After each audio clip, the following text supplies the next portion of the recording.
Bismillah ar-Rahman ar-Rahim. Your Excellency, Dr. Jaishankar, Honorable Minister of External Affairs of India, Honorable Ministers of Foreign Affairs of the BRICS member states, distinguished representatives, esteemed colleagues.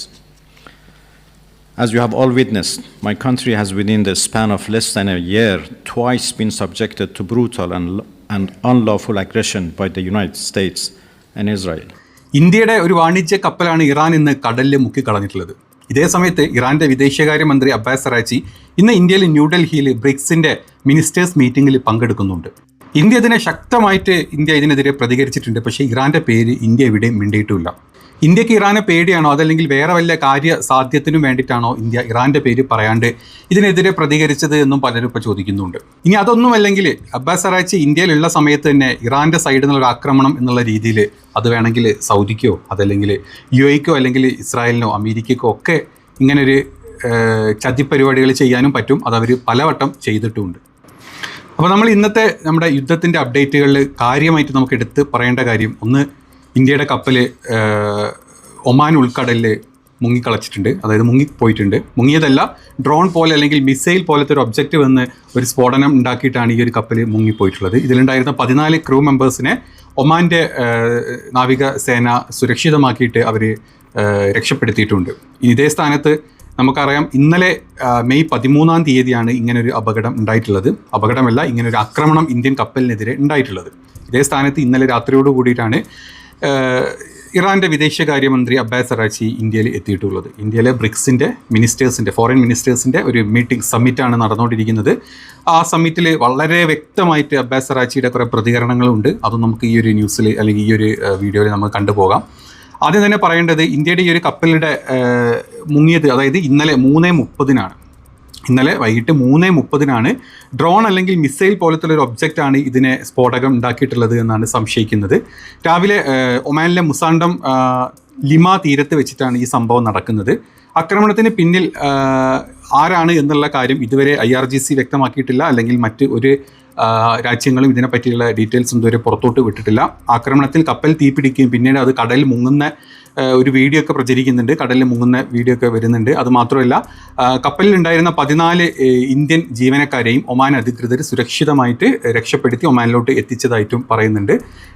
ഇതിലുണ്ടായിരുന്ന കന്നുകാലികളാണ് ഇതിൽ ഏറ്റവും കൂടുതൽ ഉണ്ടായിരുന്നത്. ഇതൊരു crude oil കൊണ്ടുപോകുന്ന കപ്പലോ അല്ലെങ്കിൽ സൈനിക കപ്പലോ അതല്ലെങ്കിൽ LPG കൊണ്ടുപോകുന്ന കപ്പലുകളോ ഒന്നും ആയിരുന്നില്ല. ഇതിലേറ്റവും കൂടുതൽ ഉണ്ടായിരുന്നത് കന്നുകാലികളാണ്. അതെല്ലാം പാവം ചത്തുപോയിട്ടുണ്ട്. കടലിൽ മുങ്ങി ചത്തുപോയിട്ടുള്ള റിപ്പോർട്ടുകളാണ് വരുന്നത്. ഗുജറാത്ത് ആസ്ഥാനമായിട്ടുള്ള കമ്പനിയാണ് ഈ ഒരു കപ്പൽ ഉടമസ്ഥതയിലുള്ള കപ്പലാണിത്.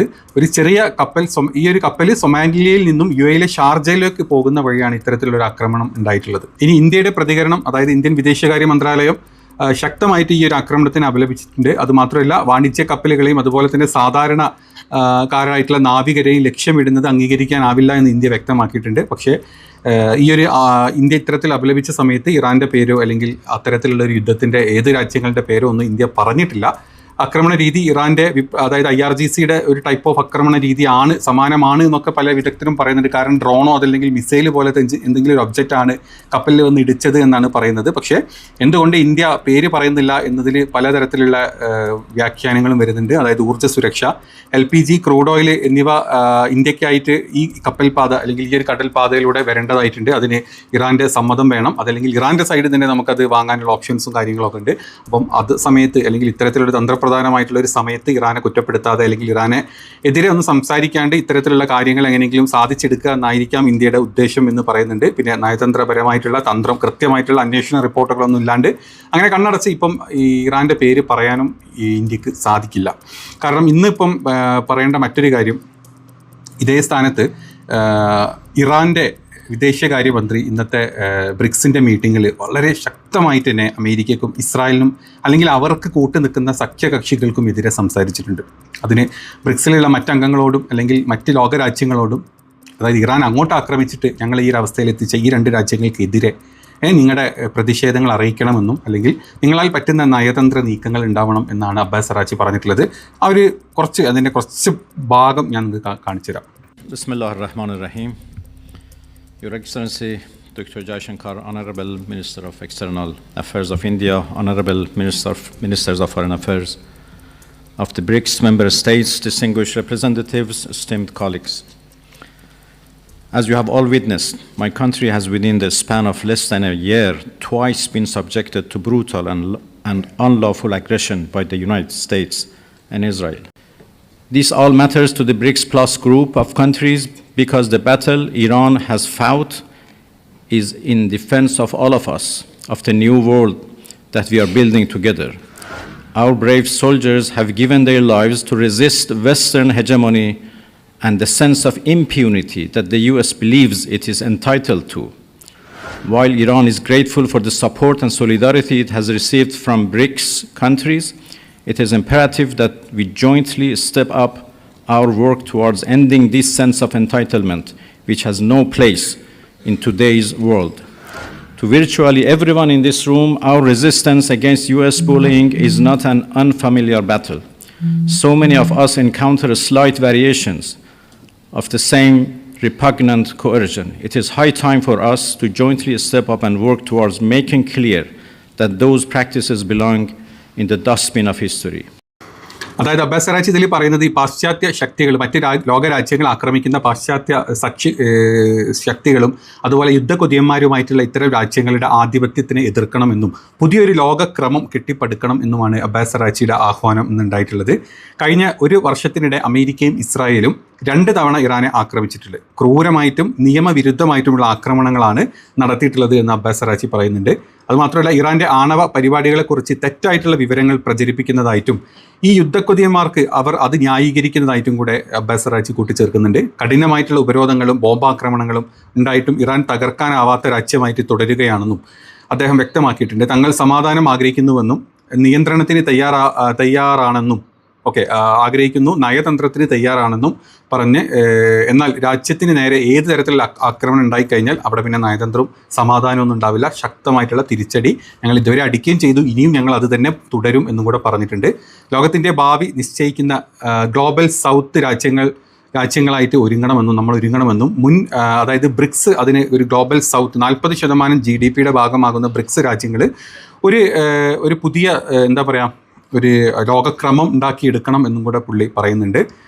തകർച്ച നേരിടുന്ന സാമ്രാജ്യത്വ ശക്തികൾ, പാശ്ചാത്യ രാജ്യങ്ങൾ ലോകത്തെ പഴയ രീതിയിലേക്ക് കൊണ്ടുപോകാൻ ശ്രമിക്കുകയാണെന്നും കൂടെ ഭയങ്കര വ്യക്തമായിട്ടുള്ള കാര്യങ്ങളാണ് പുള്ളി പറയുന്നത്. എന്താണോ ഈ ലോകത്തിപ്പോൾ നടന്നുകൊണ്ടിരിക്കുന്നത്, മതത്തിൻ്റെ പേരിലും മറ്റ് ഇത്തരത്തിലുള്ള സ്വന്തം താല്പര്യങ്ങൾക്ക് US-ഉം അതുപോലെ തന്നെ ഇസ്രായേലും കാണിക്കുന്ന കൊള്ളരുതായ്മക്കെതിരെ ശക്തമായിട്ട് ഇന്ത്യയിലിരുന്ന് പുള്ളി കാര്യങ്ങൾ സംസാരിച്ചിട്ടുണ്ട്. ബ്രിക്സ് രാജ്യങ്ങളോട് അണിചേരണമെന്ന് പറയുന്നുണ്ട്. പക്ഷേ ഇതിലെ വേറൊരു വലിയ പ്രശ്നം, ഈ പറഞ്ഞ അമേരിക്കയ്ക്കും ഇസ്രായേലിനും വേണ്ടിയിട്ട് ഏത് രീതിയിലും തുറന്നു വിട്ടിരിക്കുന്ന UAE-യും അതുപോലെ തന്നെ സൗദിയൊക്കെ ബ്രിക്സിൻ്റെ ഒരു ഭാഗമായിട്ടുണ്ട്. പുതിയ ആളുകളാണ്, ഈജിപ്ത് ഉണ്ട്. പക്ഷേ ഇപ്പം അതായത് ഇസ്രായേലുമായിട്ട് അകമഴിഞ്ഞ് സഹായിച്ച് ജീവിക്കുന്ന സൗദി അല്ലെങ്കിൽ UAE അല്ലെങ്കിൽ ഇറാൻ ആക്രമിച്ചുകൊണ്ടിരിക്കുന്ന UAE-യും സൗദിയും ഈ ബ്രിക്സ് രാജ്യങ്ങൾക്ക് ഇടയിലുള്ള മറ്റ് 2 രാജ്യങ്ങളാണ്. അപ്പം ഇതിന് ഏത് രീതിയിൽ ഇത് മുന്നോട്ട് കൊണ്ടുപോകാൻ പറ്റും, അല്ലെങ്കിൽ ഈ ആഹ്വാനങ്ങൾക്ക് ഇന്ത്യ പോലും ഇസ്രായേലിനെ സപ്പോർട്ട് ചെയ്യുന്നെങ്കിൽ ഇസ്രായേലിൻ്റെ അടുത്തുനിന്ന് പല കാര്യങ്ങളും സൈനികപരമായിട്ടും സൈനിക ഉടമ്പടികളിലും കാര്യങ്ങളൊക്കെ മുന്നോട്ട് പോകുന്നുണ്ട്. അമേരിക്കയെ പേടിയാണ്, അമേരിക്കയോടൊന്നും ഇന്ത്യ പോകാറില്ല. ഈ ഒരു അവസരത്തിലാണ് ഇതിനൊക്കെ മുൻനിർത്തിയിട്ട് അബ്ബാസ് അറാച്ചി ഇത്ര ശക്തമായിട്ട് കാര്യങ്ങൾ സംസാരിച്ചിട്ടുള്ളത്. അമേരിക്കയുടെയും ഇസ്രായേലിൻ്റെയും നിയമലംഘനങ്ങൾ ബ്രിക്സ് രാജ്യങ്ങൾ പരസ്യമായിട്ട് അപലപിക്കണം എന്ന് പുള്ളി ചേർത്തിട്ടുണ്ട്. അന്താരാഷ്ട്ര സ്ഥാപനങ്ങളെ രാഷ്ട്രീയവൽക്കരിക്കുന്നത് തടയണമെന്നും യുദ്ധം അവസാനിപ്പിക്കാൻ ഇടപെടണമെന്നും കൂടെ അബ്ബാസ് അറാച്ചി ആവശ്യപ്പെട്ടിട്ടുണ്ട് ബ്രിക്സ് രാജ്യങ്ങളോട്. ശക്തിയുള്ളവൻ്റേതാണ് ലോകം എന്ന പാശ്ചാത്യ രീതിക്ക് പകരം നീതിയും സമത്വവും മാനുഷികതയും ഉള്ളൊരു പുതിയ ലോകക്രമം ബ്രിക്സ് വിഭാവനം ചെയ്യുന്നു എന്നും കൂടെ അബ്ബാസ് അറാച്ചി ഇന്നത്തെ പുള്ളിയുടെ പ്രസംഗത്തിൽ സംസാരിച്ചിട്ടുണ്ട്. വളരെ വ്യക്തമാണ്, ശക്തമാണ്. ഇതിനെ ഏത് രീതിയിൽ സപ്പോർട്ട് ചെയ്യും, ഏത് രീതിയിൽ മറുപടി ബ്രിക്സിലെ മറ്റ് രാജ്യങ്ങൾ കൊടുക്കുമെന്നുള്ളതാണ് നമ്മളിപ്പം നോക്കി കാണേണ്ടതുള്ളൂ. ഇതേ സ്ഥാനത്ത് ഇപ്പോൾ നമ്മൾ തുടക്കത്തിൽ പറഞ്ഞ പോലെ ഈ ഒരു ആക്രമണം, അതായത് ഈ ഒരു ഇന്ത്യൻ കപ്പലിന് നേരെയുള്ള ആക്രമണം വേണമെങ്കിൽ ഇറാനെയും ഈ ബ്രിക്സ് രാജ്യങ്ങളെയും തമ്മിലടുപ്പിക്കാൻ, അല്ലെങ്കിൽ ഇറാനെ ബ്രിക്സിൽ നിന്ന് മാറ്റി അല്ലെങ്കിൽ ഇറാനെതിരെ ഈ രാജ്യങ്ങളൊക്കെ തിരിച്ചുവിടാൻ UAE-ക്ക് ചെയ്യാം. UAE ചെയ്തുകൊണ്ടിരിക്കുന്നുണ്ട്. UAE ആരും അറിയാണ്ട് ഇറാൻ ആക്രമിച്ചു എന്നാണ് നമ്മൾ വിചാരിച്ചിട്ടുള്ളത്. പക്ഷേ ഇറാൻ അത് അറിഞ്ഞതുകൊണ്ട് തന്നെയാണ് ഇറാൻ ശക്തമായിട്ട് UAE-ക്കെതിരെ ആക്രമണം നടത്തിയിട്ടുള്ളത്. സൗദി വളരെ നൈസായിട്ട് ഇറാനൊന്നും ഇതിലൂടെ കൂടെ ആക്രമിച്ചു.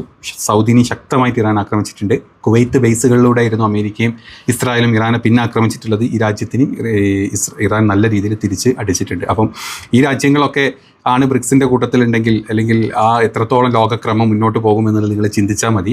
കാരണം റഷ്യയും ചൈനയും ഇറാനും ഒക്കെ അവിടെ നിൽക്കട്ടെ, മറ്റുള്ള ഈ രാജ്യങ്ങൾ ഏത് രീതിയിലാണ് വിധേയപ്പെട്ടിരിക്കുന്നത്, ഇസ്രായേലിനും അമേരിക്കയ്ക്കും വിധേയപ്പെട്ടിട്ടുള്ള ഈ രാജ്യങ്ങളെ വെച്ചുകൊണ്ട് ബ്രിക്സ് എത്രത്തോളം മുന്നോട്ട് പോകും എന്ന് നമ്മളൊന്ന് ഇരുത്തി ചിന്തിച്ച് കഴിഞ്ഞാൽ ഇത് വെറും ഒരു പേരിന് വേണ്ടി മാത്രമായി പോകും. ആ അവസ്ഥയിലാണ് കാര്യങ്ങൾ മുന്നോട്ട് പോകുന്നത്.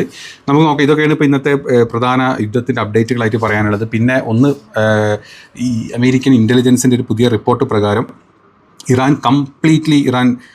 യുദ്ധത്തിൻ്റെ സന്നാഹങ്ങൾ റെഡി ആയിട്ടുണ്ട്. 70% of pre war missiles stock ആയിട്ടുണ്ട്, എല്ലാം റെഡിയാക്കി വെച്ചിട്ടുണ്ട് ഇറാൻ എന്നാണ് പറയുന്നത്. അതുപോലെ തന്നെ മൊബൈൽ മിസൈൽ ലോഞ്ചറുകൾ 70% ഇറാൻ്റെത് സെറ്റാണ്, ഒരു പ്രശ്നം ഇറാനില്ല. 90% അണ്ടർഗ്രൗണ്ട് ഫെസിലിറ്റി കംപ്ലീറ്റ്ലി, അതായത് ചെറിയ തരത്തിലുള്ള മറ്റ് ഫെസിലിറ്റീസും ഇറാൻ കംപ്ലീറ്റ്ലി ഓൺലൈൻ സെറ്റപ്പുകൾ, കാര്യങ്ങൾ, GPS സിസ്റ്റം എല്ലാം ഇറാൻ സെറ്റപ്പ് ചെയ്ത് വെച്ചിട്ടുണ്ടെന്നാണ് പറയുന്നത്.